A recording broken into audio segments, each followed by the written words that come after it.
Hello, ladies and gentlemen, and welcome back to Travis Told You. My name is Travis Snell. As I check, oh my god, the microphone's not even plugged in. Hang on.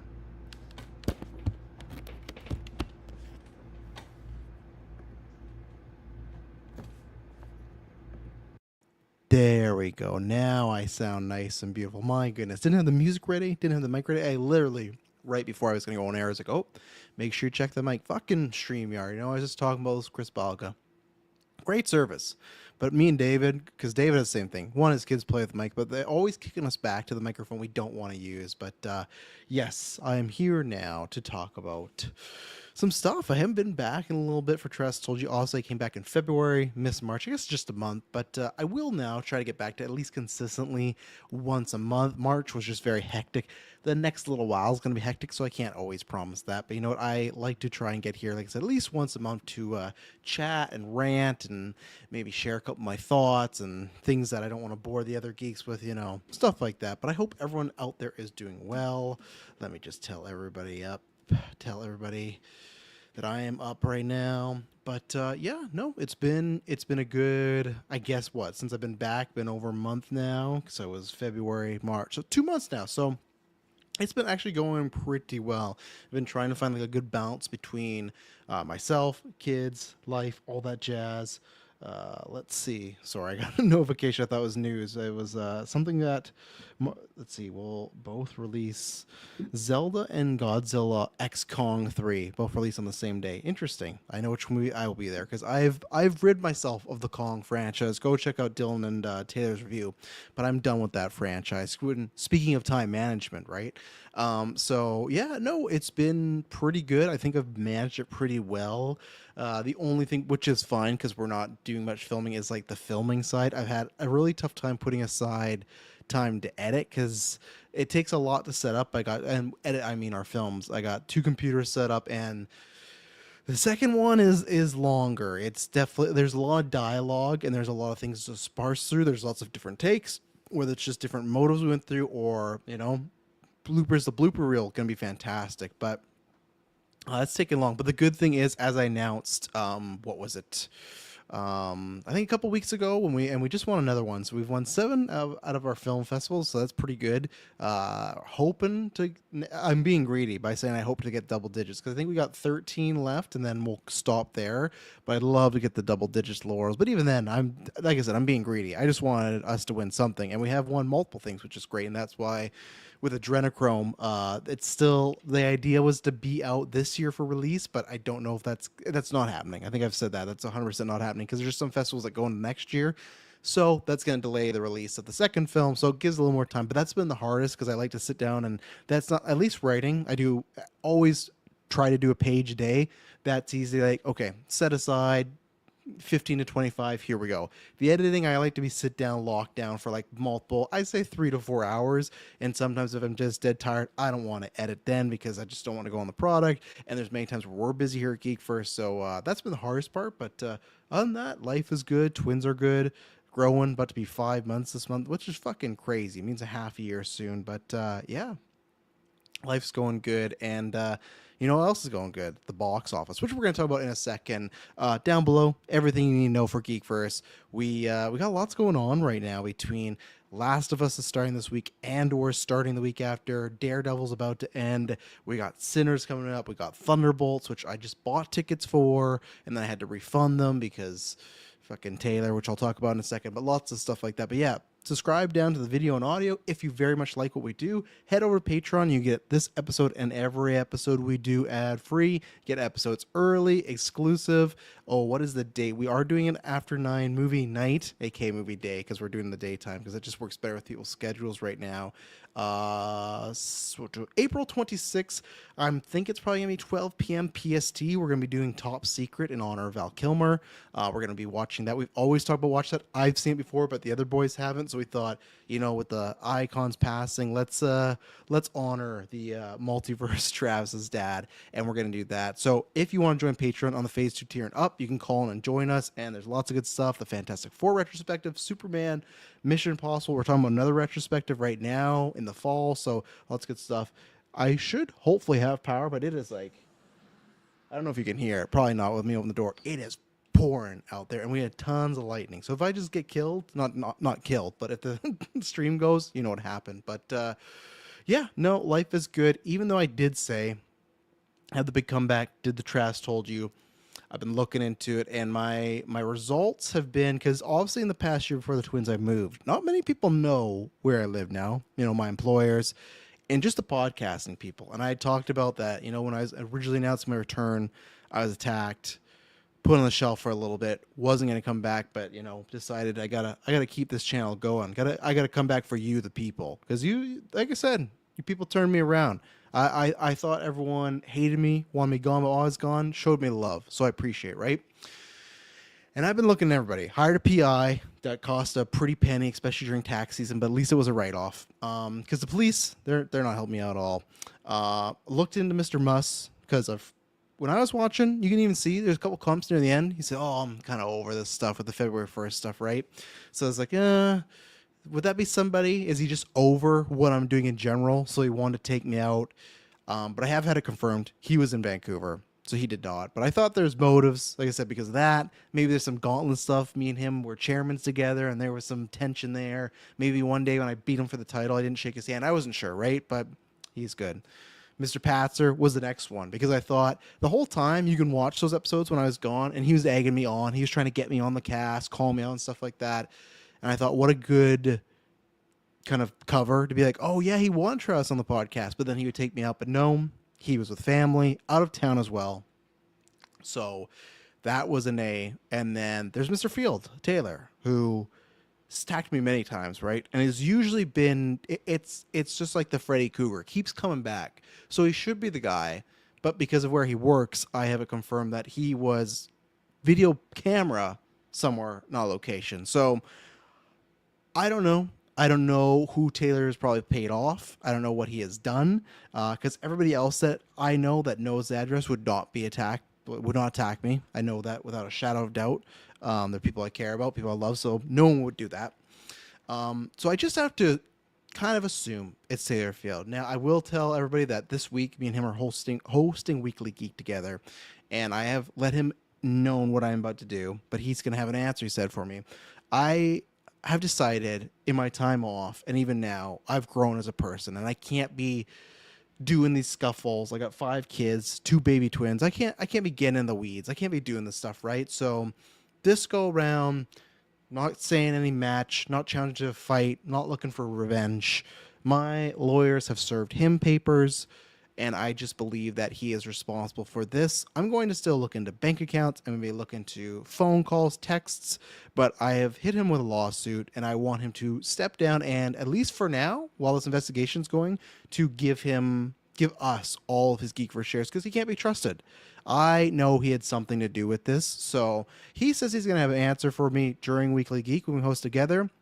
You know, I do this contractually obligated. We've signed it. We have a partnership. We're 4-way quarter shared, but so I do it for you, the fans, but I take no pleasure in having to still work with this man who I'm pretty sure tried to get me out of this podcast forever. So we'll see how the rest of the week goes, but that's what I'm doing. I'm being the bigger person. No longer, I'm putting the fist down. I'm a grown adult now. I can't be risking my body out there. Because the last match, my God, if you watched, when I jumped off that tree, I don't know if I talked about this left leg, like it was worth it because I won the match and I took them out.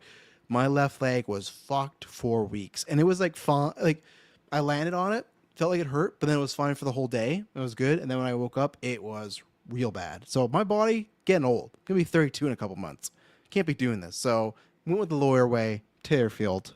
I'll wait for your response. But to talk about just a one topic today, kind of a sprawling thing, but one topic in general, because yeah, we got a newscast this week, Weekly Geek, and that's what I've said before. Trash Told You primarily will be in the future, just kind of one topic because we cover so much news now. The wrestling stuff, check out the Gimmick coming back this weekend, has its own feed now, so that's really good. Can't wait. We're in WrestleMania season.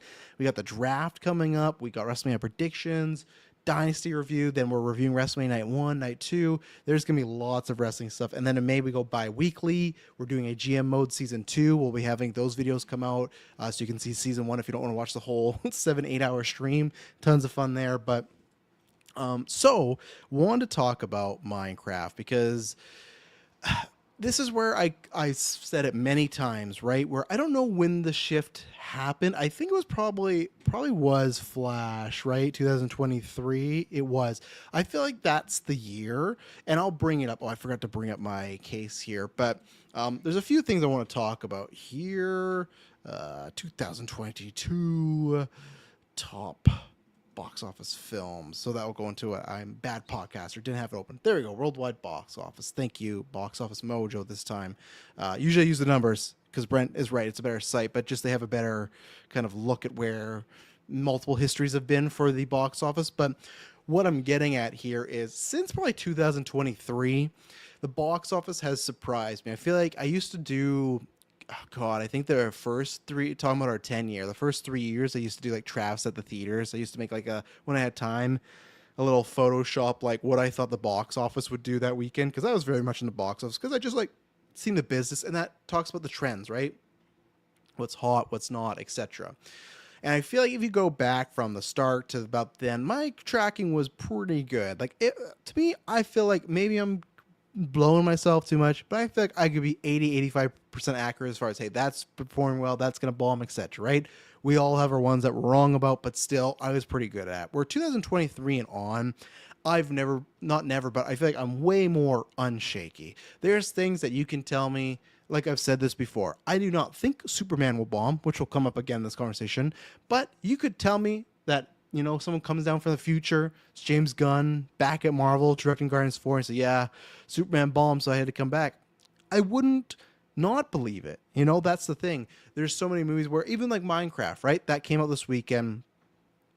Crazy stuff. And this is where even tracking and stuff is so unreliable nowadays. It still works. It probably most of the time it does work, but I feel like now more than ever, when it's off, it's off. Was tracking for a 55 to 50 opening weekend domestically, right? Minecraft opened at 130, nearly did 100 million more than the tracking. That's fucking nuts. And now, which I'm excited to bust his balls about because he thought it was gonna be the next Borderlands. I knew Minecraft would do well, and we don't know what the rest of the weeks are gonna be doing, right? But if you look at the next coming up, until Lilo and Stitch, there's not much for kids or families, like the amateur, like even Thunderbolts, like Sinners, like I think it's going to clean up for a while. It's going to have good word of mouth for the people that enjoy those movies or just want to have a good time at the theaters. Everyone I've talked to, like, thinks this movie's fucking awful. That's the thing. Ask Bubs in the chat. Good to see you, my gimmick host. These analysts don't see the memes of Minecraft movie that could have gone around for months and TikTok and stuff. Absolutely, right? That was a big thing, and that they don't probably, contribute memes into their tracking, but I knew it would be successful, and you can go back in the draft. I just didn't know how successful, right? It was kind of like what I said with Mufasa and Wicked, where it's like, I never thought they were going to fully bomb, but I didn't know if, like, is this going to be just a hit and make some money, or is it going to be like a massive smash? That I didn't know. And that's the same with Minecraft, I didn't know. And even to the point where if you would have asked me, hey, is it going to open better than the Mario movie? Absolutely not. I wouldn't think that. And it did, which is crazy to me because I just feel like Mario just more generations in Minecraft. The animation always helps, but that shows how big, again, take away Tetris, Minecraft, biggest selling game of all time, has many generations. So it's not a surprise that it's a hit. I think everyone's just surprised of how big of a hit it is. And I think it's also just a surprise. Like it's the thing of, and that's why I'm doing this podcast is it's about the bubble, right? We talk about this, S-Bubs, again, just shouting him out. We host the gimmick, right? And there's a wrestler named Jey Uso. The online Twitter wrestling community, I won't say hates the guy, but majority of them hate the spot he's in. And he's in the main events. He's in a top spot, I'll say, right? He's in a spot that a lot of people go, oh, I wish there was X, Y, and Z wrestler there. But when you look at the mainstream, the arenas, when they do like his signings, they sell it automatically. It's this thing of like, it's such a bubble, social media, right? Like it always is, but even more so now, whether it's that, whether it's political, it's very much a bubble. And same with Minecraft. You look at Minecraft, that thing was getting tear to shreds. And like I said, everybody I've talked to has not even said like, oh, it was all right. Like, I think maybe, I guess I did, I can't remember if she said it was her kids or her. Jessica was in the Discord, and I think she said it was fine or something like that. But other than her, everybody I talked, like the 99% I've talked to have said it's very bad. And again, I've not seen the movie. I will eventually see the movie because I have kids that play Minecraft. Undecided if we're going to go to the theater or not. We might, if not, wait for home. Kind of depends. If the kids really, really want to see something, then of course I'll take them. But if they're like, oh, I want to see it, but it's not like detrimental and I don't want to see this movie, then great. I can sit out and not watch it and wait for home. But the thing is, if you would have looked online, it's like, oh, this movie's gonna eat shit. But that's again, it's not the whole picture. And for me, it's also what I've been talking about the past couple of weeks. I can't remember. We had a longer discussion, maybe with Snow White, but and that's a case where that was not a good movie and it failed, right? But I've said a few times. I was talking about this on Vodka Stream too, where you don't. I'm completely. I wanted to do a study where I was last week and even just like today, right before I was looking into the numbers. And what I'm going to do here is I've looked in, and I'm going to do some of it here. I've looked in the past 3 decades from 2000s to 2010, 2010, 2020, and then the last 5 years. And then I'm going to bring up some stuff where what is the quality of the top 10 movies? Obviously, I'd love to do like a what's the top 30, top 20. It gets you a better gauge, but the top 10 of each of those years. And don't worry, you might sound like that's going to be a mega podcast. No, that's why I did some prep work before. What is the top 10 of those years, and is the quality of movies going down? Because I feel like more than ever, obviously, yes, it's about IP. It's been about IP for a long time, especially when I looked at the 2000s. It's like the amount of original movies that are in there are nuts, but it's about IP. Oh, and that's the other thing too. When I looked at the past 10 years, so from 2025 to 2015, there's only 3 to me just like pure original movies. Secret Life, and these are in the movies that are in top 10. Secret Life of Pets, Tenet, and Oppenheimer. Now, here's the thing. Oppenheimer is kind of based off a book, like it is, but I still feel like me and Emily were talking about this, and because the 2 other movies that to me are questionable are The Martian and Bohemian Rhapsody, that are books or a life, right? Martian, not so much. So I could kind of count that and put 4. Bohemian Rhapsody, Queen's played on the radio like every day. It's around one of the biggest bands. Like that to me is like a built-in IP, right? And Oppenheimer, you can make that case for it, but at the same time, it's like how many people are walking up to you on to talk about Robert J. Oppenheimer, right? Like that's not a thing. Like that's not something that happens. So that's where to me like the only original ones are Nolan, Tenet, and Secret Life of Pets. Secret Life of Pets, kids movie, right? And that's what's kind of sad in. So what's that? 50 movies in the top, and that's just top 10, right? I'm sure if you expand that, it's even more so. It is very tough. So IP's always been there, but for me, it's like it just feels like the quality of movies matter a lot less. I don't know if it's because how much schlock we get on streaming. I don't know if it's just because we see so many movies, right? And I went on a rant about this last week. And I've said this many times where we do live in a bubble and we see this all the time. I haven't seen this since I started podcasting, and I was probably that guy at some point, but it is like, oh, we need more original movies, less IP, yet da da da. But it doesn't matter. I'm not saying don't keep making those movies. That's what we make, right? That's what Adrenochrome. That's what For Love is. That's what other things are. And, you know, we're just trying to make our way and we're having a fun time producing films. And I'm all for that. But I'm saying the sense of people, the sentiment of we need more original films. There's so many out there. There's tons. But people just don't give them time and day. And that's why I always push back on like, oh, if you make a good story, you know, people are going to come out to see it. That could be a portion. That definitely helps with word of mouth and legs. But everything I've heard about Minecraft, not a good story, right? And then to example, last week, same thing about Snow White, but that ate shit, right? So it's more, again, just about the biggest IP. But I wanted to really look and see, okay, is the quality of the top 10, like the biggest movies of each year, going down? Now, I did this.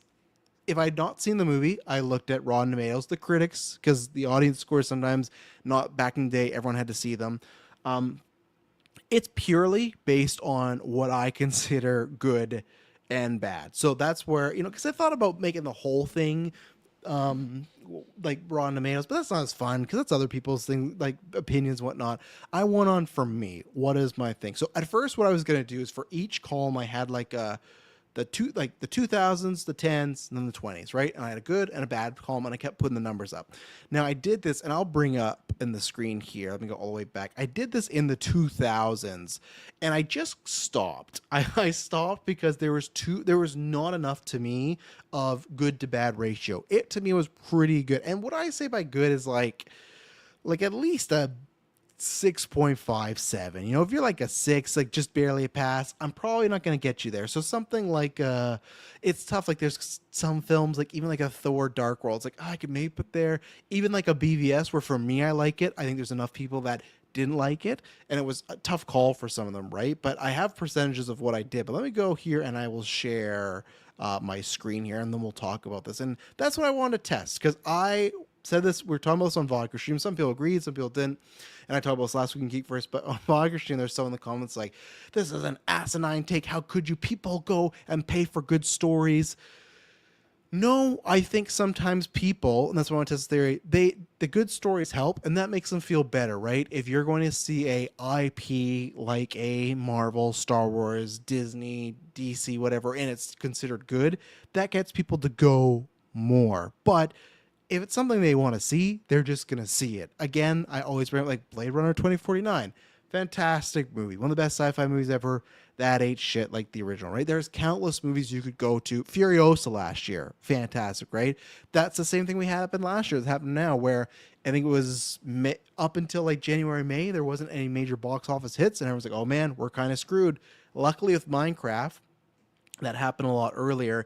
And good for Warner Brothers, because like I've said, I understand. I see people all the time that they don't care if Warner Brothers does bad or it shuts down because they've been such a shit studio, have treated many people like crap over the years, right? And I do get that sentiment, and it's run by like a billionaire who doesn't care about this and that. I might not have the greatest company. Definitely get that.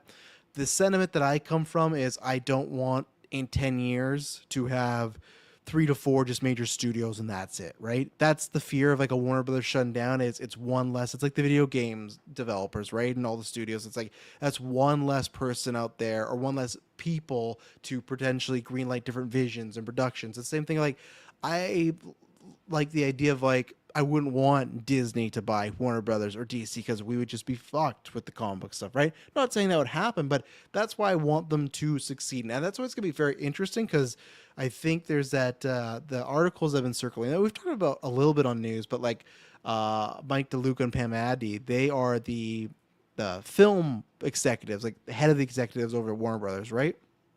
And there's rumors that Zaslav was looking to replace them next year because I think their contract's up, but also just in general because you had like Joker and Mickey 17, and I think there's a couple others, but there's stuff like Sinners and The Bride that are coming up with very big budgets, and it's the idea like, can we make that back? Minecraft could be a big win for them, right? That happened with Barbie a couple of years ago, so that could be big for them, and Superman could be big. That's one thing too, where like the clip or not, anybody that went like, why they fucking put the clip of crypto, like I need more Superman or more drama, like this is not the clip to showcase the movie.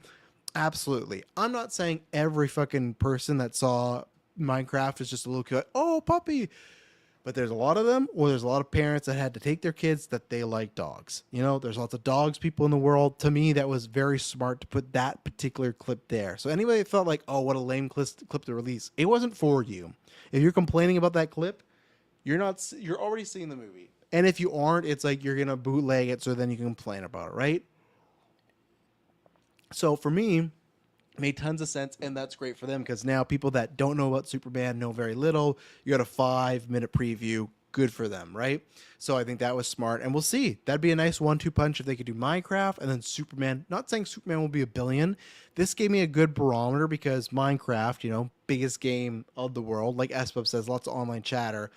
At 130 million opening weekend, to me, that's where it's like, okay, I think I see the bar for Superman. I think I'm like I think it has to crack 100. Like, has to. Like, I feel like I'm like at a 105, 110 right now. You know, like to me, if it doesn't crack 100, that hurts a little. But that's where it's like I don't think it'll beat Minecraft. I think Minecraft will be bigger than this, just for generational stuff, right? Where I think there's a lot of people that went, Superman, I don't give a fuck about him as much. That's why they're trying with a dog, or putting in a Green Lantern, or putting other stuff because they want you to care, right? So after all this, I think, okay, again, what does it look like for the box office? Do we get more movies that I would consider bad or poor or, you know, whatever? And it's all subjective, right? Even Minecraft. I guess I could go and watch it and think it's a good movie. I will withhold my judgments. But even then, I'll say, like, it's my opinion, but there you go with Minecraft. That's like I haven't seen it, so what do people and critics say? even the audience score on Tomatoes positive, but critics wrong, right? So it's like I kind of put them in the bad slot, but that's just like an IP driven thing, right? So I'll share my screen here. So here we go. Let's see here. Oh wow, you really got no option. Like it's just like I'm sharing my screen. It's like you're really just like the smallest thing, or that's the smallest thing. Like not a great screen share here, but there we go. So like I said, I tried to make my whole like my chart here, right? But here we go. Start of the 2000s. 2000. Mission Impossible 2. Funny enough, retrospectives on the feeds right now. Biggest movie that year, I'd put in the bad category. Definitely, right? But it's an IP. But then I continue. Gladiator, Castaway, What We Want, Dinosaur, How the Grinch Stole Christmas, Meet the Parents, Perfect Storm, X-Men, and What Lies Beneath. Nothing, like Mission Impossible, even though it's the top, is the lowest on the list, nothing I could call bad. So I was like, okay, didn't have much there. And then the next year, 2001, Harry Potter, Sorcerer's Stone, Lord of the Rings, Fellowship of the Ring, Monsters Inc., Shrek, Ocean's 11, Pearl Harbor, I put there. Mummy Returns, some people might put the bad category. I couldn't. I enjoyed it, but I could see it. Same thing, Jurassic Park 3. Then you got Planet of the Apes and Hannibal. So the end of the list, you start to trail off a little bit. Pretty strong there, right? 2002. So you got Two Towers, you got Chamber of Secrets, you got Spider-Man, Attack of Clones, Men in Black 2, Die Another Day, Signs, Ice Age, My Big Fat Greek Wedding, and Minority Report. The only ones I really could have made like a big argument for is like Men in Black 2 and Die Another Day. I guess you could also argue Attack of the Clones, but again, Star Wars being a big IP, it's never going to bomb or do anything like that, right? Obviously, not a great movie. Probably I imagine that's the one I got ranked the lowest out of the Star Wars movies. I think I'd have to think about. Luckily, there's not been a Disney Star Wars movie yet that's been that bad. Maybe you could get to Rise of Skywalker, but I think there's still enough there. So then we go to 2003. We got Return of the King, Find Nemo. You got both Matrix movies, which you could talk about. Then you got Pirates of the Caribbean, Bruce Almighty, Last Samurai, and then T3. There's another one. X2 and Bad Boys. But again, as I was going through these years, there just wasn't enough for me to be like, yeah. To me, this shows like, again, 2004, Shrek 2, Harry Potter 3, Spider-Man 2, Incredibles, Passion of the Christ, Day After Tomorrow, Meet the Fockers, Troy, Shark's Tale, Ocean's 12. I think Shark's Tale was the only one I found. I didn't look at Day After Tomorrow. Let's see. That was like the only one that was like raw and raw in the mails because I was wondering what does Shark Tale even rank at? But the Day After Tomorrow, I imagine it's positive or just under. Oh, 45. Yeah, okay. So it's pretty close. Popcorn meter, wow. 50% by the audiences. I thought people would have maybe ate that up back in the day. But then we go to 05. What do we got here? Harry Potter 4, Star Wars 3. Again, I could argue that, but I've liked it a bit more over the years. Chronicles of Narnia, War of the Worlds, King Kong, Madagascar, Mr. and Mrs. Smith, Charlie and the Chocolate Factory, Batman Begins, and Hitch. Chocolate Factory, same things. I could argue that. But that's where I found, okay, 2000s, like we're in 6 again. That's when you got Casino Royale, you got Dead Man's Chest, you got X3, you got Superman Returns, you got Cars. This is where we're starting to like trail off a little bit. But then I feel like in 07, it makes a nice comeback. You got At World's End, you got Harry Potter 5, Shrek 3, Spider-Man 3, Transformers Red 2, I Am Legends, The Simpsons movie, National Treasure, 300, and then 2008, we know what's coming up here. The Dark Knight, and then Indiana Jones 4, Kung Fu Panda, Hancock, Mamma Mia. So all these were, again, Iron Man, Wall-E. Like, I couldn't find much. Like, the category was pretty small, so I'm going to jump all the way back up to 2011 now. But so that I just completely disregarded because I'm like, okay. And even the 90s, when I looked into the 90s box office, that was same thing. Lots of hits. Obviously, they were a lot smaller. We just covered this on Mission Impossible retrospective, where I think it was the third in 1996. That was the third movie that year, and it was at 183 million. Pretty like small numbers, small potatoes for what we talk about nowadays. But back then, that was a lot. So you got a lot of movies back then that are pulling smaller numbers that are in the top 10 that are considered classics, right? But then even like this, when I pulled 2011, we're at the start of the new decade, okay? So we got Harry Potter Part 2. Yeah, okay, so we got that. But then you got Transformers Dark Moon, On Stranger's Tide, Breaking Dawn Part 1, Hangover Part 2, The Smurfs, and Cars 2. That's like 6, to me, stinkers right there. All in the top 10. Other good movies got Mission Impossible 4, Kung Fu Panda 2, Fast 5, And that was it, right? So that's where already is like, okay, you're starting to see the trend. And what I got for the percentages is I have them here, and I'm not going to list off all of them, which I put into each category, good or bad. But when I did the overall, like, okay, what I felt was good, and then what I felt was bad in the top 10, I got 58 out of these good films, and then I got 32 that are bad.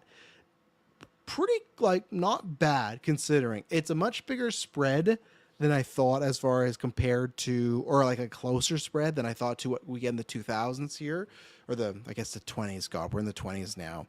But let's see. Superman Mike says the Transformer movies were first pretty bad movies, raking in a billion. I agree. You could argue, Mike, that probably, like, if you were to talk about the history, because I don't know if we're gonna redo this, but in 2000, what is it, 16? Uh, Let me cut to the chase here. For our 10-year month, we've talked about this before. We're going to do a lot of our old shows, right? And Mike, I don't know if you were even listening back then. I don't think you were. I think you know who Kyle is. You probably don't even know who Liam was, but we used to before on GeekVerse, before everyone was watching comic movies and getting into them and stuff. I dynamic duo, and that was me, Kyle, and Liam, talking primarily comic stuff. And we talked about, like, right before BVS, we ranked like the most important comic book movies. And I might want to do that again in retrospect and see over the years. And wasn't what quality wasn't what was good. It was just like what movies changed the, Hollywood cinema for comic book movies. And that to me was like, okay, obviously it was Spider-Man and even BVS. So we put them there because that was a big turning tide at the point, right? That was DC really trying to start up their universe. The Avengers. If you were to look at the box office and then this theory of turning the tide of, like, real bad movies making tons of money, you're absolutely right, Mike, there. Like, that was the first of, these are not just like, that's where it's tough. Like, let me pull up a movie. Like, even Twilight's tough too, because you got a good fan base, right? Like, massive fan base, but those aren't good movies. Here's one. To me, On Stranger Tides is a perfect example of, that's a sequel, but that is a Pirates movie that I think is just like fine, right? It's just okay. It's a good enough time. It's not bad, but that's one where you go, okay, I see it's good enough to make $1 billion. I can get there. Where Transformers and even Twilight, I could put, but Transformers could consistently hit a billion. I could go, that's really, if we were looking at the history of this, that's where it started, of people just accepting some real slop. That's what says the slopification theory. Absolutely. Like, that's like the peak of, that's where it started, right? So that was 2011. Let's go to 2012 here. Da, da, da. And like I said, I'll list off which ones I put in the bad category, but I didn't write them down because there's too many. And then I'll wait till we, obviously, the 2020s were tougher because there's the year of COVID, and they have so much more international films. I didn't include those because, not that they're not merit and warrant, but I can't speak on those because I haven't seen a lot of them, and most of them are reviewed pretty well. But 2012, pretty good year here. Avengers, Skyfall, Dark Knight Rises, Hobbit, Ice Age Continental Drift, Twilight Breaking Dawn Part 2, The Amazing Spider-Man, Madagascar 3, Hunger Games, Men in Black. So, start really good.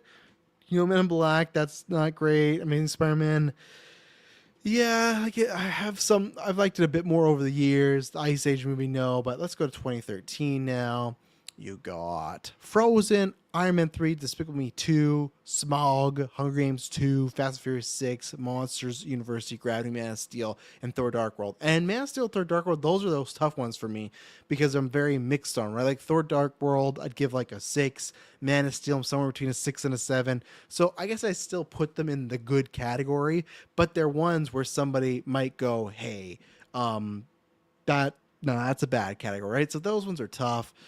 Yes, Mike, it was On Stranger Side, the most expensive movie ever made. It was. Wonder if Doomsday, because how much did that? It had like a $400 million budget or something, right? Because that Electric State movie didn't pass it, but that got pretty big there. Let's see, budget was 410 million. My God, but hey, didn't it? What it made like 1 point whatever billion. Just made 1 billion, but still not too bad. But yeah, it's crazy budget on that movie.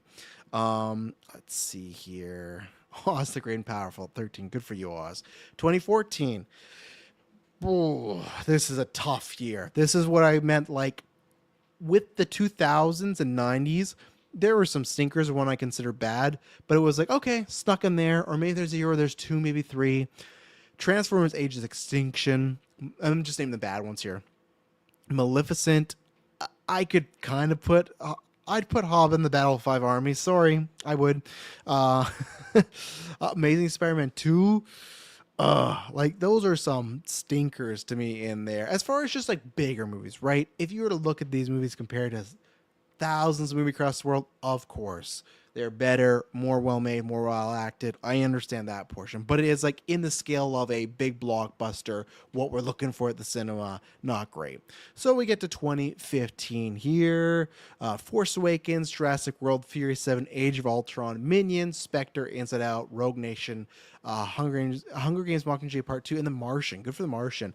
That's like a kind of a mixed bag because I feel like there's tons of people. Like, I wouldn't put Age of Ultron in the bad category, but many people would.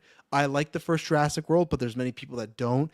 Minions, like I would, but some people are like, oh, it's just fun for the kids. Like that, even Force Awakens, I don't think so. Anyone's putting Force Awakens in a bad category, like, come on, you're being too much of a hater there. But let's see. Espo says didn't Fast X cost like 500 million. Someone, oh no, it was 340. Yeah, I think some of these budgets though might be a little numbers might not be fully reported because they had those days where like crap, I can't remember. Was it Lynn Weissman?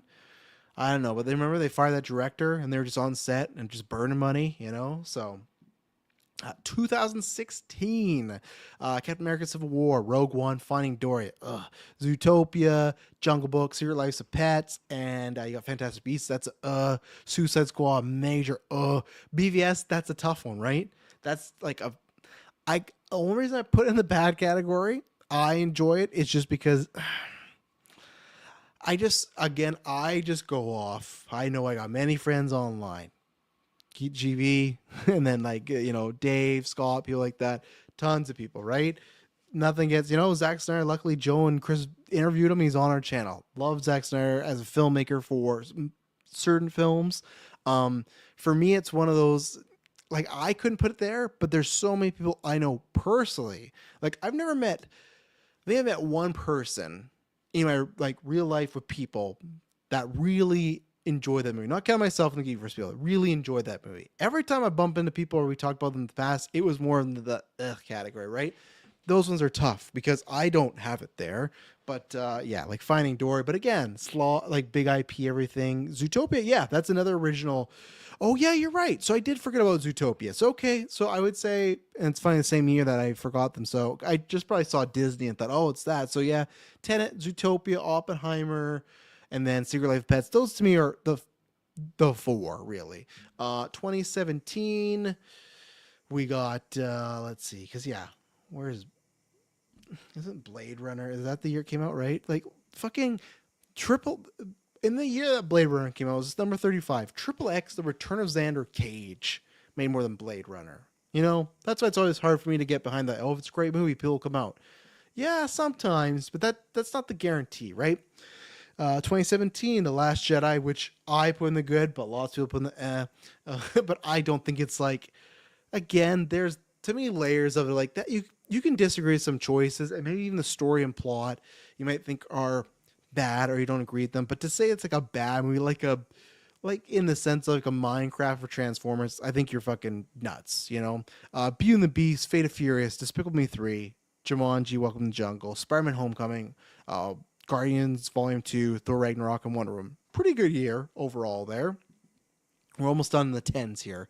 2018, Infinity War, Black Panther, Fallen Kingdom, Incredibles, Aquaman, Bohemian Rhapsody, which a lot of people are, I like that more. Venom, Fantastic Beasts, Crimes of Grindelwald, big, right there. And then 2019 ran it out with, of course, Endgame, Lion King, Frozen 2, Spider-Man: No Way Home, Captain Marvel, Joker, Rise of Skywalker, Toy Story, Aladdin, and Jumanji: Next Level. A couple as in there, like that one's more debatable, right? Lots of people would put Captain Marvel, Joker there. I wouldn't. Lots of people Rise of Skywalker. That one's tough because the trilogy's ending out. So that's where it's like where I ended up when I just had to pick a side, right? Because no matter what, like I said, my good percentage of movies was 65, and then my bad percentage was 35. Not too bad, but honestly closer than what I thought. So Now let's get into our little decade we're in here in the 2020s. Because, like I said, want to prove my theory of like, are there more bad movies? So 2020, very tough to like gauge here because like the biggest movie that year is Demon Slayer, the movie Manga Train, 473. This is the year COVID happened. The biggest domestic movie is Bad Boys for Life. So I really didn't count this year at all. Like you got Bad Boys, you got Tenet, you got Sonic the Hedgehog, like Doolittle that was the Downey one, right? Is considered like such a bomb, but because it came on COVID, kind of gets like even Birds of Prey, that's number 11. Like I didn't count that year. So the data is always going to be kind of tough. And I think for me, it's like that kind of works because, maybe there's 1 year of the 2010s you could not count because it's just like a great year, right?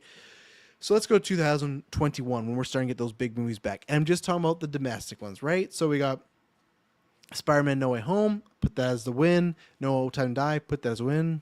Two no movies. Fast 9, that's in the bad. Venom Let There Be Carnage, that's in the bad. Godzilla vs. Kong, that's in the bad. Shang-Chi versus Shang-Chi and the Ten Rings, good. Sing 2, I put in the bad. Dune Part 1, good. Eternals and Black Widow, like lean towards the bad. Again, it's powered by big IP and everything like that, so people are going to go, but that's tougher, right? So very mixed year on the year we come back from COVID, right? Espo says pretty much anything released before the pandemic hit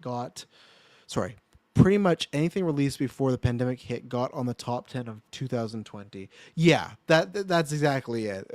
Bad Boys for Life in a regular year would not be the number one domestic movie of all time or of that year, right? But that just was a crapshoot year. So that's why I didn't include it in my final rankings here. And even 2025, I've included it, but we're only 4 months into the year, right?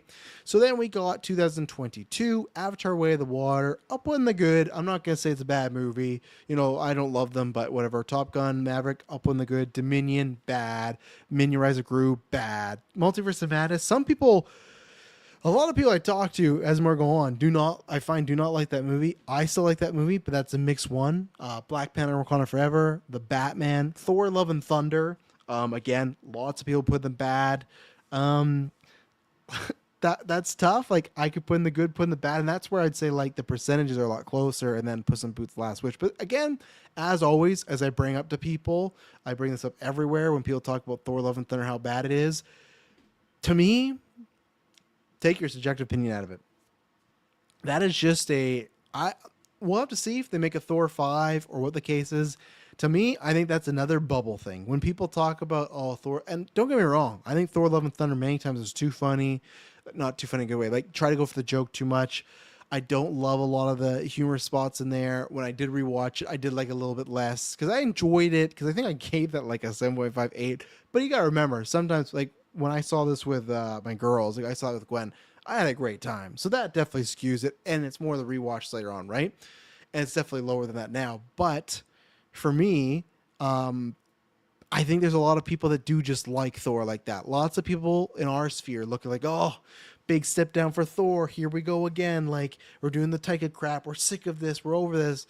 I bet if you made a Thor 5 in that same vein, people might still like it. And the tough thing is, if you made, let's say, Thor 5 really serious, right? And it bombed, you could never tell because people would say, well, they lost him with Love and Thunder. Or you could say, oh, well, they wanted more Love and Thunder comedy and they didn't go that route. But the movie made $760 million.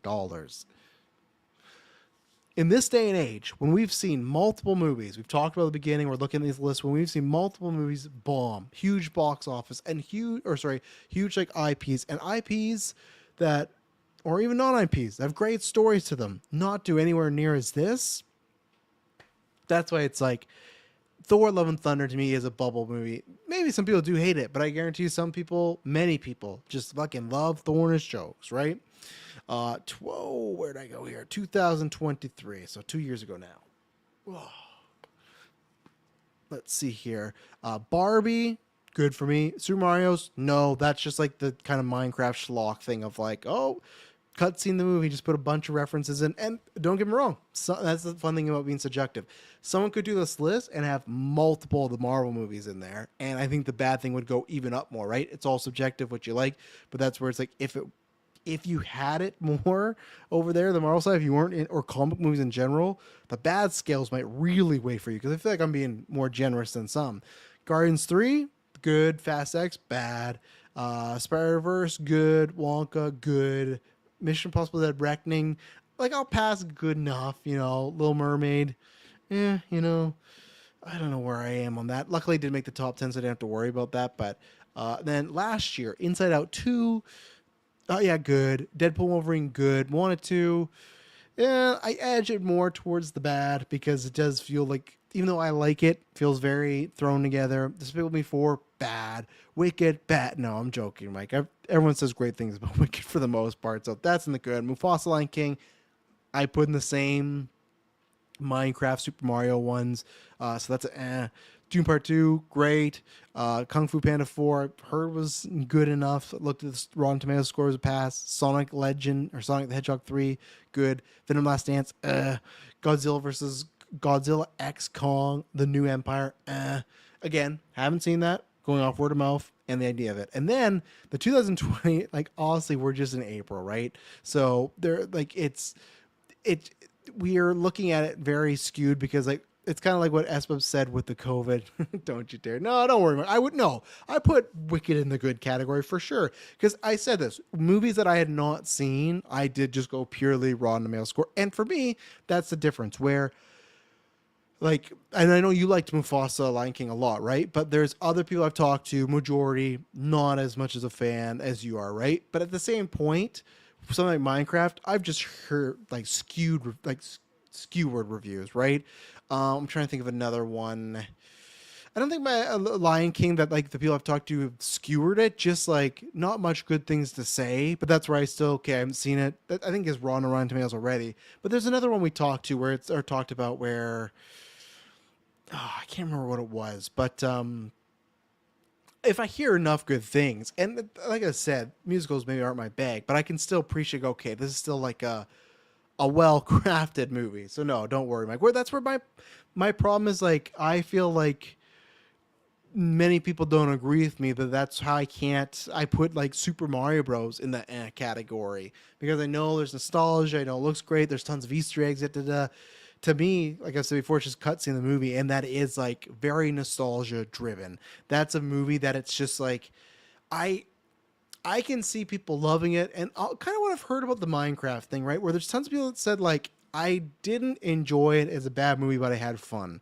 I could see that with Mario, but Mario doesn't really get that. Mario gets like this not revisionist history, but I just feel like it kind of gets a pass, right? And that's why I'm hoping Mario 2 is better, and then we just move forward. But I think if Mario 2 is similar, people are gonna go like, I don't know. But again, maybe do they just want to see things that they loved in that sense just on the big screen with a new coat of paint? We've seen the live action stuff, right? That's of Disney. That's a whole mixed bag of some working, some of it not. We'll talk about the newscast with them like shelving, like the Tangled thing. But to me, like the Mario movie is in that category of I'm not asking for the fucking Godfather here, but I'm just asking just for just some like actual real emotion other than like I love these games as a kid. Like it just feels so I hate to say it, but that movie feels like AI fucking made it at times to me. Like it just has that vibe. It just feels cold. And other than like, and I love watch with the kids, so that's a great time. But watch by myself, there's movies that can capture the magic of a world, and the trailers to me, I'm like, oh, they nailed this. Movie, not so much. Super Mike says, I accept Mufasa and consider mid, and that's where, like I said, I had a tough time with those mid movies. Of where would I put them? Mufasa, like I did put in the bad, but like a BVS, a Thor, movies that are very down the middle. That's where I went with my preference or what I thought overall. But the mid movies are tough because, like, you have one side that argue it's great and one side that argue it is at like that bad slop. It's Thor's just MCU slop. BVS is just like bad slow-mo slop. I don't agree with both of those. Thor I agree with a bit more, but I digress. 2025. This is where it's very similar right now to what Espub said about the COVID year, where pretty much everything that's released is in the top 10. Because like Snow White, considered a bomb, right? That's number 4. But number 1 movie, we haven't talked about much, but this Niza 2, massive in China, just breaking all these fucking records. $1.8 billion for a movie you've probably never heard of. It's number one. Fucking crazy, crazy numbers. But you look at this year already off to a very rickety start, like halfway. Captain America: Brave New World, I put in the I passed it, liked it enough, but that's like one of those mid ones where I lean more to I guess Thor: Dark World, then I go you know, because I think it's kind of that sort of situation. So yeah. But anyways, you got that. Minecraft the movie, that's Snow White, haven't seen it, but just based on what people I trust talk about, that's Dogman, that's a good. Bridget Jones talked about in the newscast, that's a good. They should have fucking this movie that 129 million that didn't even release in Canada and North America in the theaters. That released on Amazon and Peacock. They were dumb. Dumb to not release in theaters. Bridget Jones, obviously you might just say, hey, because that's the British crowd, UK crowd, but still, like, in my opinion, like, not even doing this domestic doesn't make any sense. 129 million not domestic for Bridget Jones, the fourth movie in this like rom-com that's been going since 2003, should not be doing that good, but it is. Mistake to be, in my opinion. Really good movie too. If you didn't hear me on the newscast talking about Dylan, that has, I'm gonna say it might be early to say, lots of says there, but I think if I were to pick the top 10 just single images in a film that made me cry, I'm gonna say it's in the top 10. Not gonna rank it, not gonna say where it is, but there's a moment. I'll say again, the balloon scene. And I think you do might have, it's like the Endgame thing, you might have to watch the whole series to get it, but I still think you could watch the movie by itself and see the scene and understand it, especially if you've lost someone or the fear of losing someone and what it could do to your life. The balloon scene fucked me up real good. As I said before, I was a blubbering mess. Because I knew I was gonna cry, and I have no problem crying. I cry all the time during movies and whatnot, not all the time. But like, if I'm gonna cry, I'm gonna cry. But usually, like, oh, my wipe away, or you tearing up. But I was bawling, like when fucking Logan died in Logan. And I, like I said, I talked about this newscast. I looked over to Emily and just said, like, I don't even like these movies that much. Like, they're fine. Why am I'm not even that attached to these characters, but they should release that. Mickey 17, that's a good. Working Man, that's opinion based, right? Like, I think that's pause on Rotten Tomatoes, right? For me, it's because it's just like a very formulaic. Like, I'm glad people are liking this David Ayer, Jason Statham connection. For me, I have no interest in these films. Really, after I saw BK, no, that's 51. I'm putting in the I've not heard enough people say that, you know. Superman Mike says there is a hidden huge market for theatrical rom-coms. Most of them are streamer movies now. Absolutely, right? And that's where I talked about it last week when we were talking about Snow White, where I think that's people don't talk. Maybe they do, but I feel like I don't hear this conversation enough about original movies, right? And we'll get back to because I have my rankings here of the percentages for our 5 years in so far. I don't think people talk enough about why do original films mostly don't do good. Because I'll pull this up one more time, right? Let me go. I'm gonna make a roundabout point because Mike has something, like I said, that I want to talk about here. So we got. I'm going to go just domestic right now, right, for the movies. You got Captain America IP, Minecraft IP, Snow White IP, Dogman IP, Bridget Jones IP, Mickey 17 based off of that novel, but I'm not going to count that. So original, Working Man original, The Monkey original, and then I'm not going to count Parasite re-release, which is at number 10, but like Den of Thieves sequel, Flight Risk, there you go, original, Companion original, Black Bag originals, and then Wolfman. So and then Hard Eyes, like that's original. Like if you're looking though, what I'm trying to say is the IP sequels. If we're looking at the top 20, right? The IP sequels, because it's pretty down the line of I almost got there like 7-7, right? But the IP and sequels, they're all up here in the top 10. Your Companions, your Black Bags, your Hard Eyes, your Novocaine, they're down here. 36 for Companion. Great movie. I haven't seen Novocaine yet. Black Bag, I thought was a great time too. 34 million. We're Captain America, 400. Minecraft Array, 313. Even Snow White. Let's say you had another pandemic, right? Snow White would end at 4 at 168.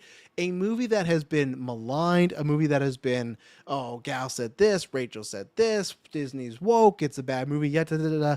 Still, you would think in that world, in that fucking tornado of shit around Snow White, you would think that, hey, a movie that has great buzz like Companion or Black Bag, that should go all the way up there, right? That should make a run. It still doesn't. You know why? Because people are still, not still, more so, like the shift. I guess I'm not sure when that shift really happened, and I think it definitely happened with COVID, right? And I'm going to go back around to Mike's point about the streamers because I agree, and there's some people don't talk about. But when COVID happened, that strapped a bunch of people for cast, changed things, and that really made it as far as what do you want to. You were put in a position to. People were sick, people were dying, people were all these things, right? And you actively, from I'd say 2021 to the mid 2022, had to make a choice and go, do I want to go see do I want to risk, even if you just got sick, do I want to risk getting sick to see a movie? Honestly, that can happen at any point, right? But this was a fucking life-threatening disease. This was a, I remember because luckily, we got lots of pay because I work for Interior Health organization here in Canada. And this is when I was working in the office. And I remember the early days of COVID, the first lockdown, when it was like the, spreading everywhere, people are dying, don't have a big grasp of what this is.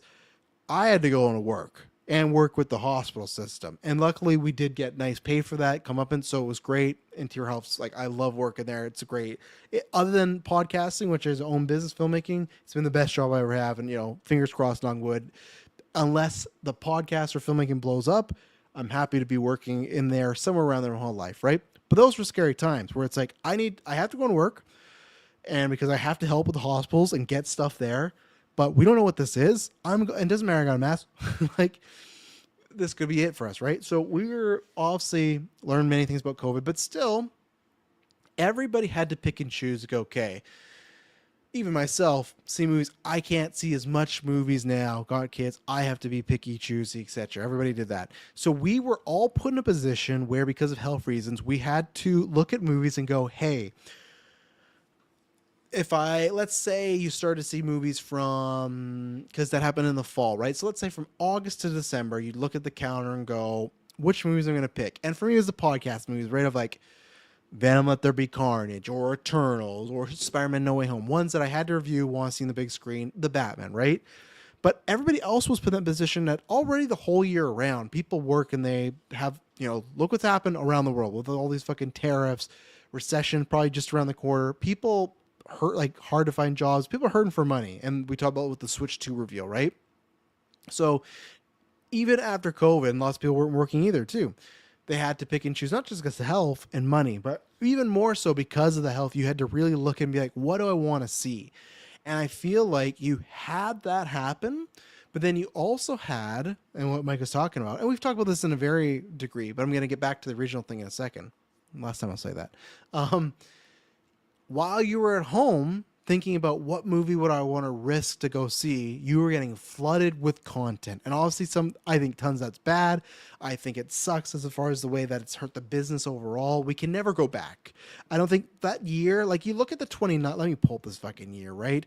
Like you look at, I'll say 2022. I'm going to put that out there because 2022, that was the biggest year for GeekVerse. I hope, in a couple of years we get that again. But after COVID, people were just dying to see movies, talk about movies. I think that's what happened with our podcast because it started with No Way Home and then it continued on.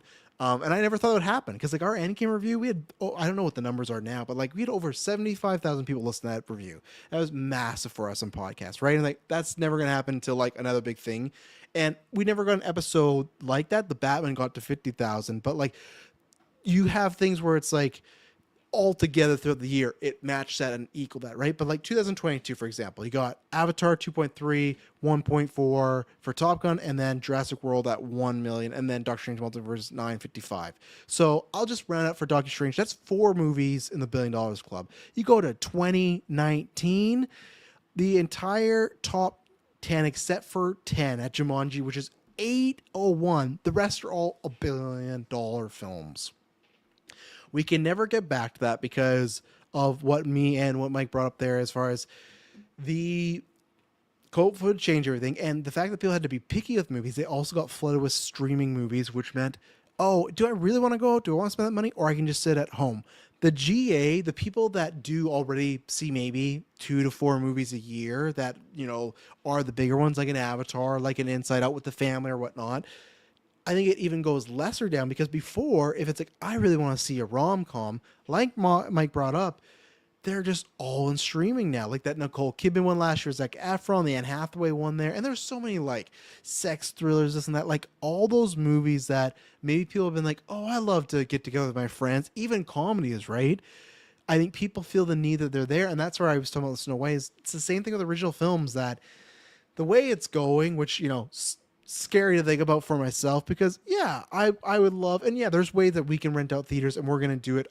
At some point, our Geek First movies, we're gonna put on a theater. Even if there's a movie playing right now in our Cologne one, it's an independent one. The poster is like someone like they took a photo and just threw the cheapest text on there. I'm like, every poster today was made for Adrenochrome is a million times better than this. Like, I'm not saying I'm a great filmmaker. We're starting off, but it's like sometimes I see some of these stuff. I'm like, okay, I'm gonna pay and get some screenings, and that's long-term goals, right?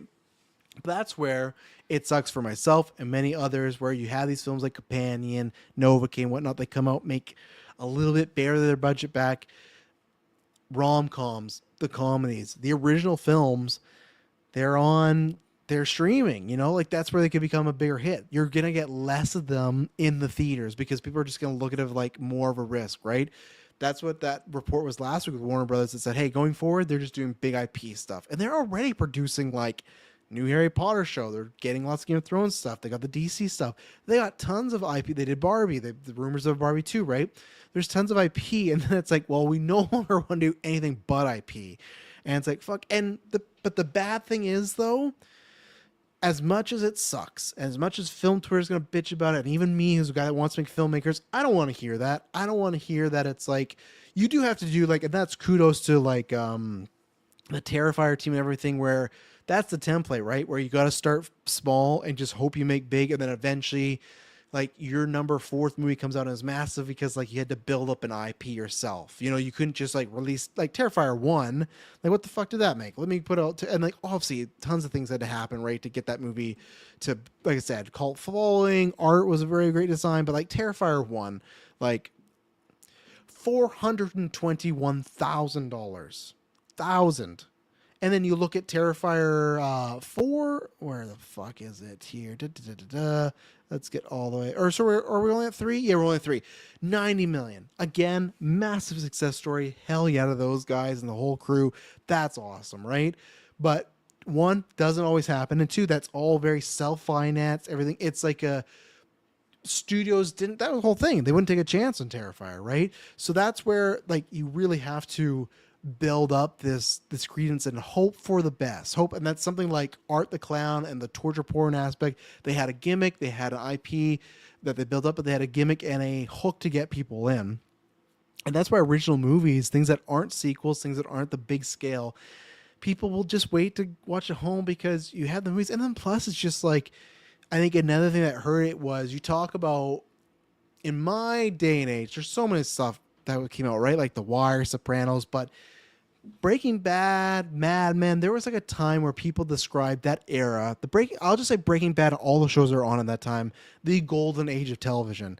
That's the same thing. When you're getting these like phenomenal A-class stories on TV, another like TV, I think not as a big portion, but having these shows that are like multiple years, you just got to show like, man, this could be considered one of the greatest shows of all time because it's a unique concept, or you have all this time to tell your story. There's massive actors, production style, X, Y, and Z.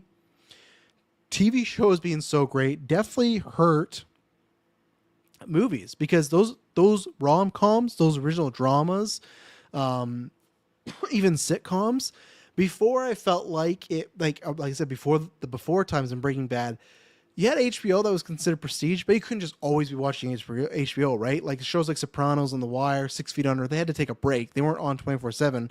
So it's like in that time, it was considered a step down to do TV. So I think TV was looked upon as lesser than. It was like, okay, we pay a little bit. It's, not free, but we pay this amount and we get what we get.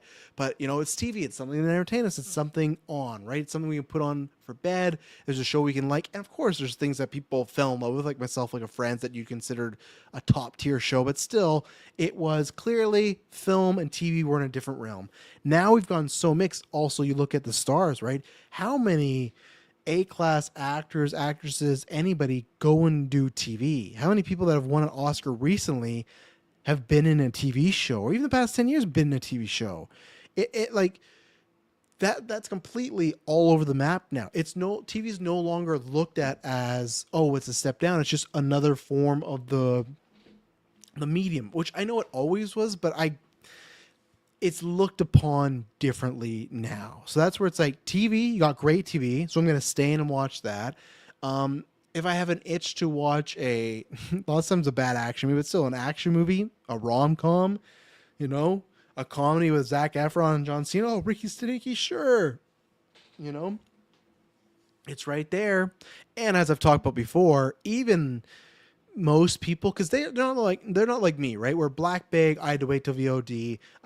Right now I'm in the position where I can usually see 1 to 2 movies a month because the twins, right? So I pick and choose. Couldn't see that. Would have loved to support it, but I couldn't. So I support it at home. Buy it there. Great.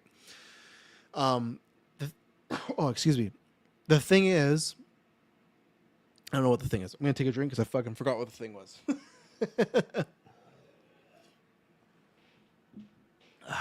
Oh, that's the thing. There's film nerds like us, right? That know, okay, this movie came out, did about this much, probably be on streaming in X, Y, and Z. We are watching for the dates, but most people, if they're interested, they will just go, oh, I'll catch it on streaming. And for them, they probably think, because what happened in the pandemic, it's like, oh, I'll be on in a month or two. Sometimes it's not hitting Netflix or Max for maybe 4 to 6 months. Like I remember that happened with after Captain America, right? And that second weekend drop, everyone's like, oh, guess it'll be on Disney Plus soon. I guess or in the next few weeks they're just gonna drop it there.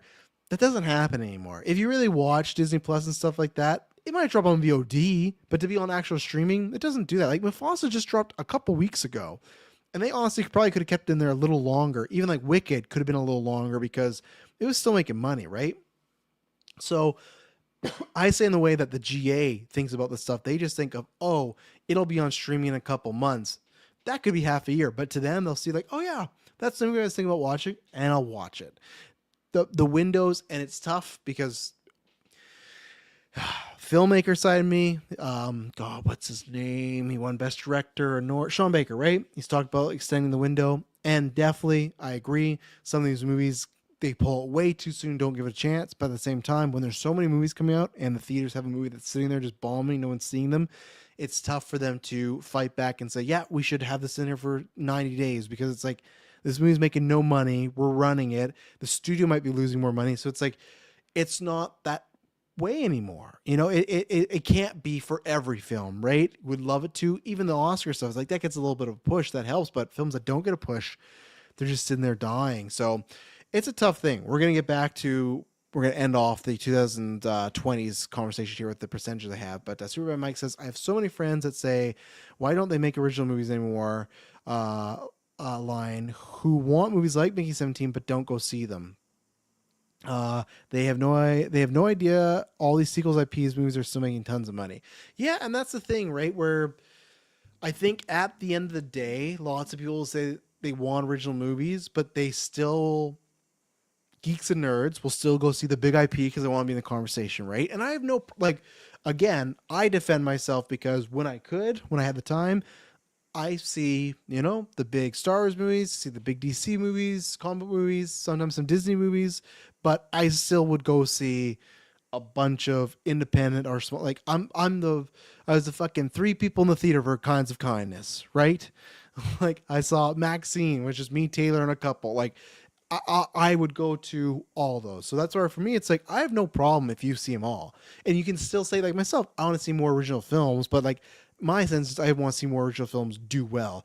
With those people, I still think they want original films, but they also don't want to be left out of the conversation. Even if it's not like us in our Discord or Geekverse, there's still that like water cooler of a big movie, right? Deadpool, Wolverine, Avatar. And if there's somebody that goes to see 4 to 6 movies a year, you want to see the movie that everyone's talking about. Even if it's like you get there like, oh, it was all right, it was fine. Like I know a couple that they don't see that many movies, but they saw Avatar, and when we talked to them, they both thought it was like they sound like they regret their time, but they saw it because that was the big movie, and that's what people were talking about. Like, oh, Avatar's back, right? So that's the thing where they might take a chance on like the independent with a few actors I like, and that looks cool. But there's always a chance it could really suck, right? So at least if they go see the bigger movie that sucks, they can have an opinion. Where if someone, that same couple, if they're not talking to me and they say, "Oh, we saw Kinds of Kindness," I don't know, 9 out of 10 people are going, "What? What's Kinds of Kindness? What is that?" Like I don't know what that is. So that's the thing. SPEP says when you look back at it in the day and date, sorry, when you look at it back in the day, full WB slate day and date in 2022 was wild, or 2021 was wild. Yeah, that was something. Same day as Max Theaters. I mean, yeah, no, I remember, and that was I can't remember what his name. It was Jason Killar, right? And he pretty much lost his job over that. And hey, there was record proof of me saying that was a bad idea. That I think really did hurt them. As I said, for what they should have done is they should have done first quarter, and then let's see. It's tough because there's always exceptions to the rules, and this is the exceptions. Five Nights at Freddy. That was a movie that, when it came out, released on Peacock, theaters same day, killed it in the theaters, made tons of money, but didn't kill it enough on streaming that they want to do it again, because now the sequel is purely theatrical, right? But I understood it, like I didn't understand doing it the whole year. I thought that was too much. Obviously, lost Nolan over it. They didn't almost lose Denis, but he wasn't happy with it. But that was a bold move. And the thing is, fortune favors the bold. There's a multiverse where that worked, and everyone's like, man, Max is the biggest thing. Warner Brothers is the shit. Yada. As well says, Godzilla vs. Kong was one of the first one on the slate that made money in theaters, but they already locked into the plan. Yeah, and that was one where, funny enough, that I think it was Godzilla King of Monsters, whatever the movie was before that. That movie came out and disappointed. And all the reports at that time by scoopers and like trades were like, they're already doing Godzilla versus Kong, like filming it. If it wasn't filming it, they wouldn't have gone through with the movie. And then they put out that movie because of course they already made it, Godzilla vs. King Kong, and it made a good amount of money while still being on Max, right? So that's another one, right? But not all of them did that. It's a tough situation. So again, I understood being bold and making some big moves back then because it was COVID. Everyone was just trying to figure out what they wanted to do. And as a takeout business wise, just pure for the movie maker or movie fans, that's a great option of, hey, I love seeing it on the big. I will always prefer seeing a movie I want to see on the big screen. Okay. But obviously that doesn't always happen. So, or again in COVID, I want to see a movie, but I could be sick. I might have a condition, or I just don't want to risk it. But fuck, this sucks. There's this thing out here, and I want to see this movie. Well, look, you pay on this Max, the subscription, you can watch at home. For the fans, that's like just pure fans, awesome move. I guess always said before, I know some people might think because like I talk lots of business and talk in certain ways, I like, oh yeah, I'm down for the student, down for the 1%. Not at all. I'm just looking at it from how it looks on the outside, right? You take that, strip it all away, strip about like me trying to think about it in the business sense as just back to the movie fan. That's fucking awesome. And that's the perfect world, right? Of the kumbaya.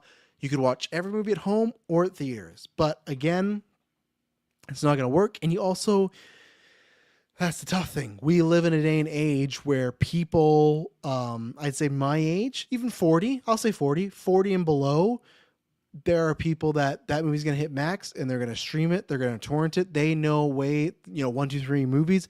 They know ways to watch that movie. The older generation, I'll just buy this app. I'll pay the $20, blah, blah. There's how many years, or what do we see each year? The most torrented shows and movies. We get those lists, right, that come out at the end of the year. This generation, they have a new way to steal. Like, that's the thing. Like, so you can't do that in this world, right? So Bad Mike says, Mortal Kombat 2, now sequel is going to theaters. The only thing, though, Mike, I thought Mortal Kombat it was their biggest movie, but I don't think it was like massive in the let's see, in the box office. I could be wrong. Let's see. 2021. Yeah, budget. So if you, let's say, take out Max, right, and it being the biggest premiere, budget was 55 million, box office 84 million. So not that big of a hit. So I think that was the only thing with Mortal Kombat was it was huge on Max. It beat this fucking Snyder cut, right? Let's see here. The Darby Allen Mount Everest HBO Max. Yeah, check out the gimmick, and we'll talk about Darby Sherm. So, sure.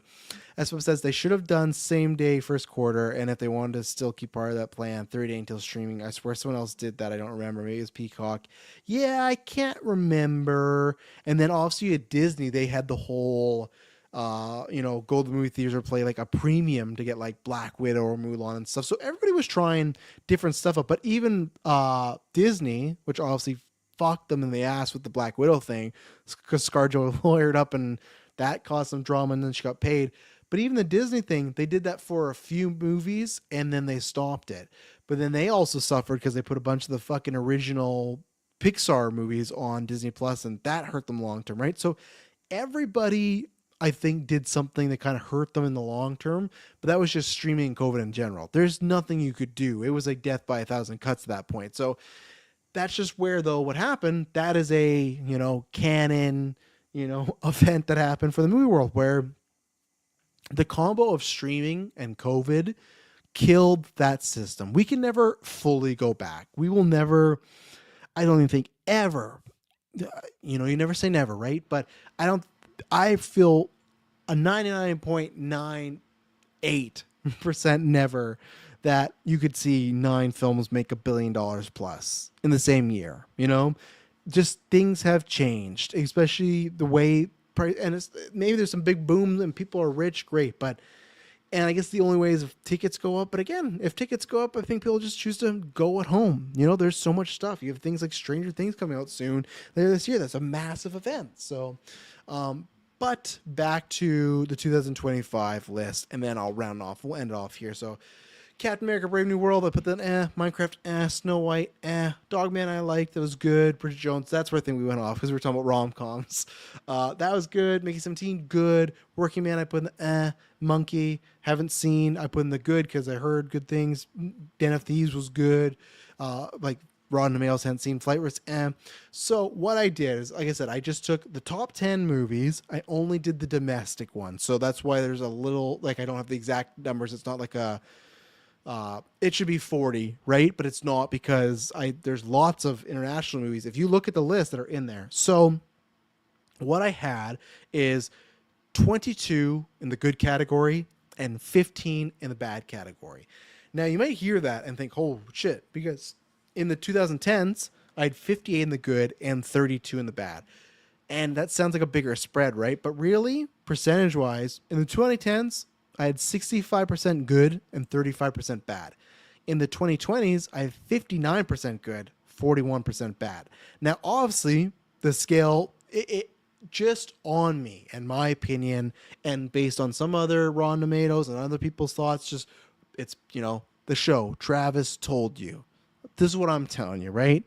The percentage for domestic, 59% bad, 41%, or sorry, 59% good, 41% bad. So obviously comparing the good from the last decade, 65 to 59, that's only, 6% difference?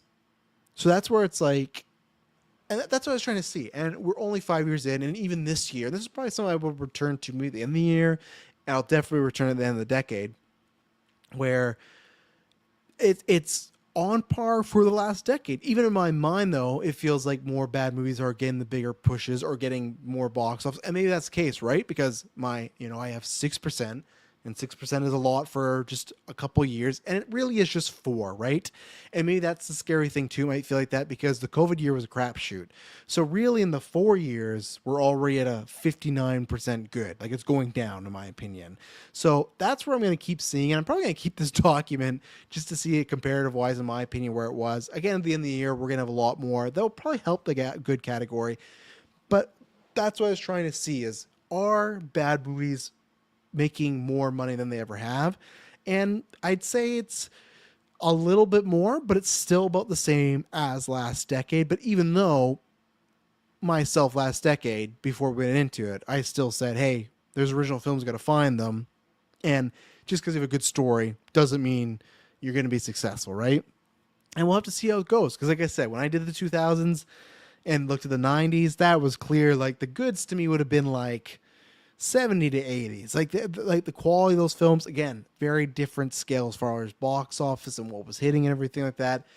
But nowadays, seems like, and even then, I don't like that. That's close to, if we stop right there, 59 to 41, that's close to a 50-50, which I think I do predict that the quality at the end of this 10 years will be this or less. Like, I don't think it's going to go up. I hope it does. I really hope it does. I'm sitting here that, man, the back half of this decade, it really went up and people are coming out for their great, true, very well-made movies. Again, subjective, but still, that from my point of view, that's what I'm hoping. But I don't know, and that's to see like what are going to be the big hits. And you're always going to get some good, you're always going to get some bad. It's just the question of what's the layers that going to be.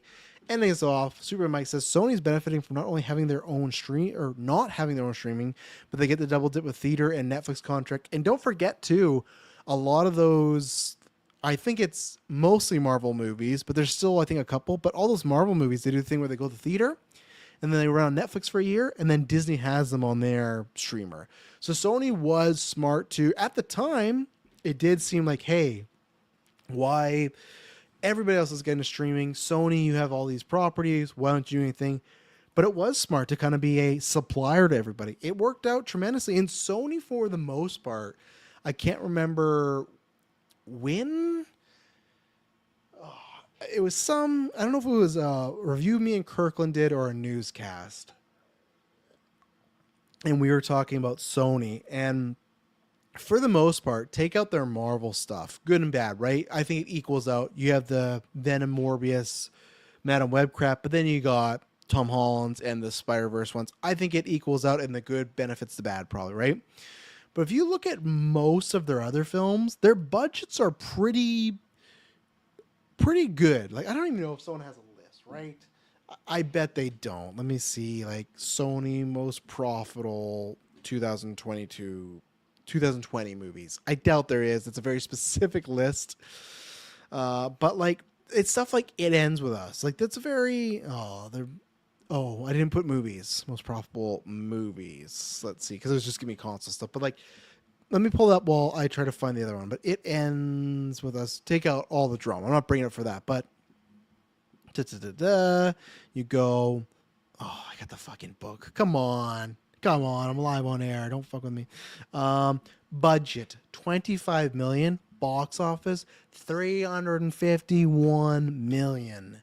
And there was a string of, I can't remember how we got there, but me and Kirkland were just looking at the budgets of Sony stuff. And like it's the Marvel stuff, that's more of a gamble. But most of their stuff was like pretty okay. Here we go. Box office performance for Sony Pictures in 2020. Thank you, the numbers. Shout out to Brent.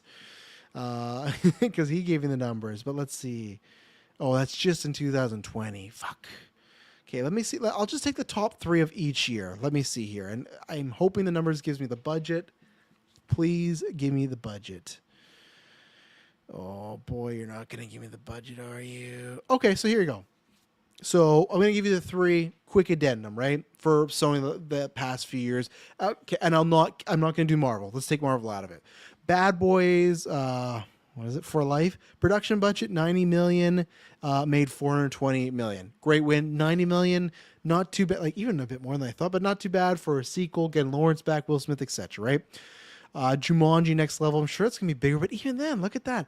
Jumanji Next Level, $125 million, box office, $795. Like, that's where we've talked about before, some of these budgets, like 120, like 100 to 150 used to be considered a big budget. And now there's so many movies that are 200, 250 to 300 is like the norm for a big budget. Like, it's crazy. But that's the case where it's now like, yeah, 125, nothing to sneeze at, but in comparative to a lot of other stuff, a lot more manageable, right? Okay, so we got Little Woman makes $218 million, budget of 42 million. Again, great. Sony, let's go to 2001. See what they're cooking over here. Da, da, da, da. Okay, so the first ones are Spider-Man and then Let There Be Carnage. We're not going to do that. Not a good year after that because the ones after that are Ghostbusters, Afterlife, Peter Rabbit 2, and Don't Breathe 2. So let's see here. So Ghostbusters, here's the thing. Not the last one wasn't the biggest performer, 203 million, pretty modest for a Ghostbusters movie, but still 75 million, keeping that budget lower. Now again, the oh, that's a nice fact here. Production, they have this right here. The numbers, they go worldwide. Its box office is 2.7 times production budget. That's cool. And again, it's more because you got P&A, so you got marketing, everything like that. But let's just take it on. You're just looking at the budget, right? Let's go with Peter Rabbit 2. That costs 45 million, 157. Boom. So if you're just on production budgets, they're making their profit back. Don't Breathe 2. This is a tough one. 15 million, 47 million. So they're making their profit, but you're getting a bit more wobbly legs there, right? Let me close a couple of these windows here. So Sony 2022. Let's see. So we'll go Uncharted, Bullet Train, and Where the Crawdads Sing. The number one film that year was Spider-Man No Way Home. But let's see. Oh, even that's funny. Spider-Man No Way Home was their biggest box office in 2021 and 2022 because the carryover. That's funny. Tough year for Sony there. But even, or is it? Is that how that counts? That shouldn't count like that. That's a weird way. That's fine. We got three otherwise, right? Uncharted, 120 million budget, 400 million. So again, more in like a bigger budget, but a more modest, bigger budget. Bullet Train cost 85 million, made 238 million. Where the Crawdads Sing made 144 million, cost 24 million. Again, what I'm talking about with these budgets, we're in the last couple of years here. So for 2023, it's Equalizer 3, Insidious Red Door, and The Man Called Otto, which I still need to see. Okay, Equalizer 3 makes 191 million. Production budget, it doesn't have it, of course. So cool. So Equalizer is out of my equation here. Let's see. Insidious Red Door, 16 million, 186 million. Band Called Otto, 50 million for production budget, box office 108. That's a bit more expensive for like, I haven't seen A Man Called Otto, and I guess it might be just Tom Hanks, but like, what do they spend on that one? For the ones they kept it pretty low, I feel like that's a little higher one. So, okay, 2024. We already did It Ends With Us. We talked about that. Or sorry, no, that was that first Ghostbusters. That was the first one I read off. Sorry. So this is one where the second one got 100 million and then only made 200 million. So again, not the biggest hit. It ends with, if we talk about this big hit, and then Bad Boys Ride or Die, production budget 100 million, 400 million success wise. And then this year, I don't think they have anything out, right?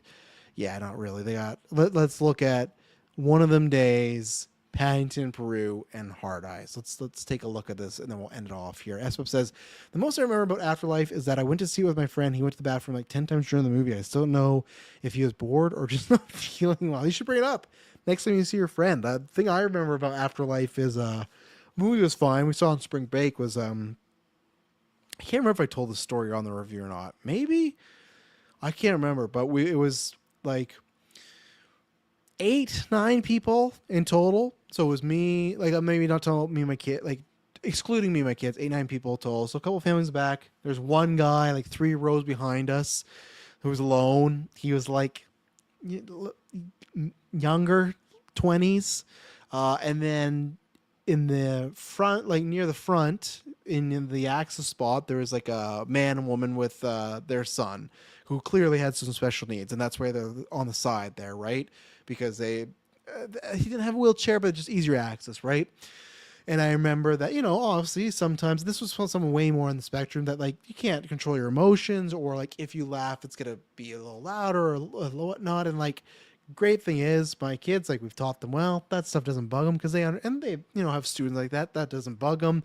And for me, that does none of that bugs me. I can tune that out. It's people that can control themselves and they're just assholes. That's the issue, right? Like I remember when, I can't remember what it was. Um, oh God, what was that movie? Amy Adams. Oh, Nocturnal Animals. There's this couple that I don't think they cared seeing that movie because they were sitting there talking the whole time.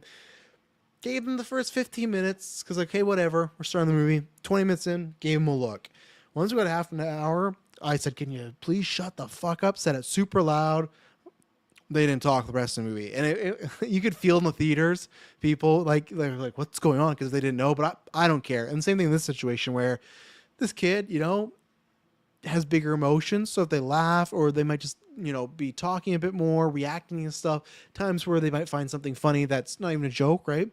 And that was happening. And so many times when that was happening or talking, it's kind of like the Dane Cook, like joke, like shh, like stuff like that, right? And I was just getting so annoyed. And to his credit, and I went over there to do the full story. I gave it a little bit, and it was about 44, because like the kid wouldn't do that all the time, right? It would be like someone happened, then maybe a 20-minute break, and it would happen again a couple times, some laughter, chatter, and then you get the and it's just like, me and him kept looking at each other like, what the fuck's this dude problem? And for me, it was clear as day, like, you can see this, kid has some issues, and that's fine, but it's like you can see that, where they're sitting, how they're reacting, how they're moving, like you can pick this up, right? And clearly this guy didn't, but I got out of my chair, I went back.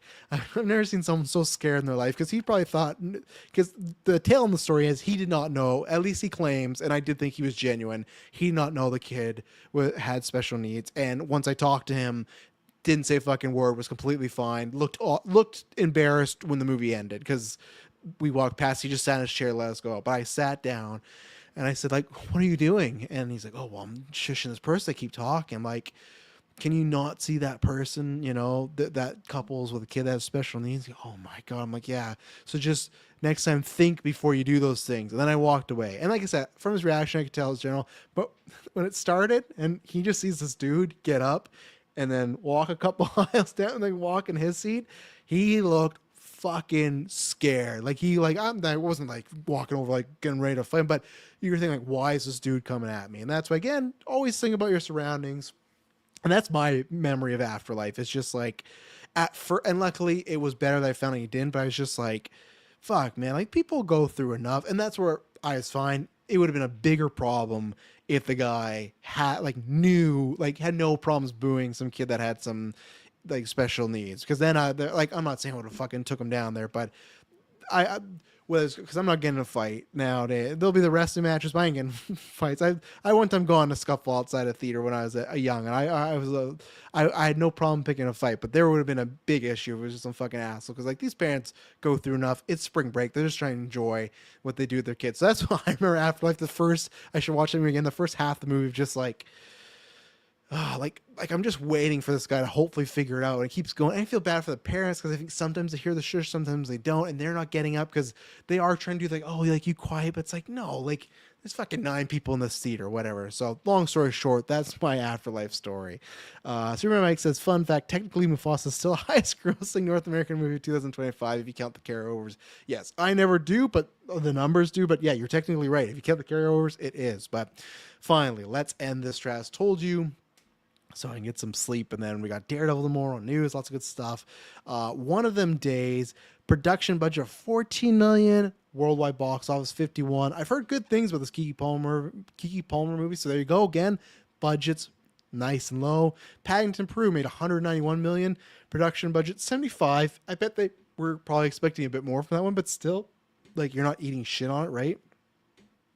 And then Hard Eyes, production budget of 18 million and box office 32. That one you're probably just breaking even, but again, these budgets are very good, and that's something to do with Sony. So we went on a lot of tangents. Thank you to S Bubs and Mike, who are here with me late, especially Mike too. You guys got some later time zones, so thank you for all. That's why I do like doing Trash Told You, because there can be some good conversation. They're always a lot later, so it's always a smaller people in the chat, but I appreciate it because we get to go to different places and talk about stuff I might have not thought of. And yeah, so in all, my theories are bad movies, and of course it's a hyperbolic title, but you gotta just get a point across, right? Are bad movies making more money than ever? Maybe a little bit more. And if you were to look at a trend of my opinion, what I consider that way, sure, it looks like that trajectory is going up, but we're only 4 years into this 10-year cycle. Like I said, we'll never fully be able to judge 2020, so that's a disqualified year. So these 4 years, I'd say, yeah, it's nudging that way, right? But we can see, because there's many years left, many films. But if you want to compare to the 2000s and the 1990s, absolutely, in my opinion. And that's like a whole addendum on other stuff, right? Because there's so many people that don't make movies like they used to, and movies were so much better back then. Yet, you know, I think there's a lot more. I think the best of the best movies from the 2010s and 2020s can match up to the 90s and the 2000s. It's just, I do think there's a lot more crap, but there's also just a lot more crap because it's pushed at you. Streaming, Netflix recommended to you, there's an ad, it's everywhere. Where that wasn't always the case. There's so many bad movies you probably never heard of, right? Or just movies that bombed you never heard of in the 90s and 2000s. But those top 10s, at least in the 90s, 2000s, those were looking strong. Where I'd say the past 10 to 20s, that could go in my, because the percentage of what was my 20s, 59 to 41, not a great ratio I want for my top 10. Even if the decade ends that way and they say, hey, or I were to say, hey, top 10, the 90 movies, right? 50 or 58 of them were good, 48% of them were bad. That's not a great batting average to me of like what I want to be the top big movies, but it's about IP, it's about striking when you can, and it's about getting word of mouth, and it's about just capturing the moment like a Minecraft, getting, the fans of that era. And kudos to them again. I'm not, at the end of the day, I'm happy for it to make money. I'm not poo-pooing on that. I'm not trying to say, oh, audience, don't pay for those bad movies. We got to keep up the cinematic. No, I want to do well. What I hope is that, again, it could never be like that, but similar to a 2020, 19, even if it's not a billion, that, hey, these big movies that maybe the quality is just kind of fine to bad to lower, they can make tons of money. That's great. I just hope the good movies make a lot of good money. The good movies make a lot of money at the movies as well, too, right? I want that percentage to be a little bit up in the top 10. And that's where maybe one year, maybe in a 20, maybe for Trash Told You in 2030, I'll look at like the top 20 and get more facts that way, because I'd like to see that more too. But that's another time. Thank you very much for listening to this episode. I hope you enjoyed it. Have a good week. I'll be back for Weekly Geek, Newscast, Daredevil, lots of good stuff. The Gimmick's coming back this weekend too. Last of Us, Black Mirror Season 7 review. So yeah, lots of stuff. Just don't cause the cops to arrest you at the theater. We never got that close. When that stuff happened, I was like a dumb kid, and it was like getting in arguments, funny enough, over wrestling, but like, no, not, and I was like, oh, well, that's just like a shoving. It was never did I have a fucking knuckle drag down where someone's unconscious. It was all schoolyard stuff and everything like that. But yeah, same thing. It's scary now. I'm not going to lie, not to keep going like this. Now I need to hear that story. Okay. Quickly. That story was, so wrestling used to play at the theaters. I think they still do for the bigger events, but they used to play for the theaters. So a couple of my friends, I always used to go, and they play, it was Taboo Tuesday. I think it was 2006, because the main event was the Big Show, Booker T, and John Cena.